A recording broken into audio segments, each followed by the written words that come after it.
Dredger দিয়ে মাঝ নদী থেকে তোলা হচ্ছে বালু, পরে তা বড় বাল্কহেডে করে পরিবহন করা হচ্ছে অন্যত্র।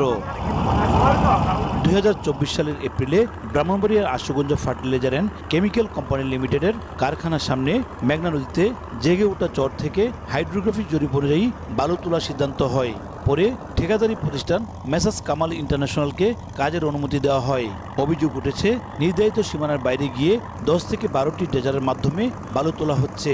এতে ভাঙনের মুখে আশুগঞ্জ প্রান্তের এএফসিএল, মিডল্যান্ড ইস্ট পাওয়ার লিমিটেড এবং ভৈরব প্রান্তে বিডিসি গুদাম ও যমুনা অয়েল কোম্পানি লিমিটেড কার্যালয়।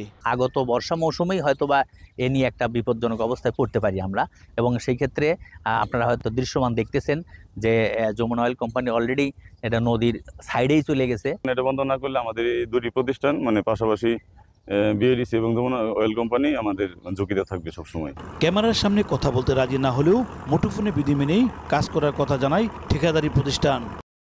চরটা সুন্দর করা এবং ফ্যাক্টরির স্বার্থে, আমাদের এই ব্রাহ্মণবাড়িয়া জেলার স্বার্থে আমরা যতটুকু সম্ভব সহনশীলতার ভিতরে এবং যাতে জনগণের কোনো ক্ষতি না হয়, এপার ওপারে কোনো ক্ষতি না হয়, সেভাবে আমি চেষ্টা করা কাটতেছি।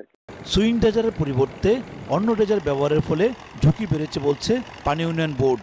আর এই বিষয়ে শীঘ্রই ব্যবস্থা নেওয়ার আশ্বাস জেলা প্রশাসকের। চোষা ড্রেজার দিয়ে এক জায়গা থেকে গভীর করে বালু উত্তোলন করা হয়, তখন দেখা যায় যে পাড় থেকে বালুগুলো সরে এসে বা মাটি সরে এসে এখানে গর্ত ভরাটের জন্য যখন অগ্রসর হয়, সেক্ষেত্রে তখন দেখা যায় পাড়ে ক্ষতিগ্রস্ত হয়। ঠিকাদার তাদেরকে বলা হয়েছে যদি তারা অনিয়ম ঘটায় তাহলে তাদেরকে লাইসেন্স চুক্তি বাতিল করা হবে এবং সরকারের যে কোষাগার আছে সেটাও বাজেয়াপ্ত করা হবে। মেঘনা নদী থেকে প্রতিদিন গড়ে অন্তত 20 লাখ টাকার বালু উত্তোলন করা হচ্ছে। উজ্জ্বল চক্রবর্তী, সময় সংবাদ, ব্রাহ্মণবাড়িয়া।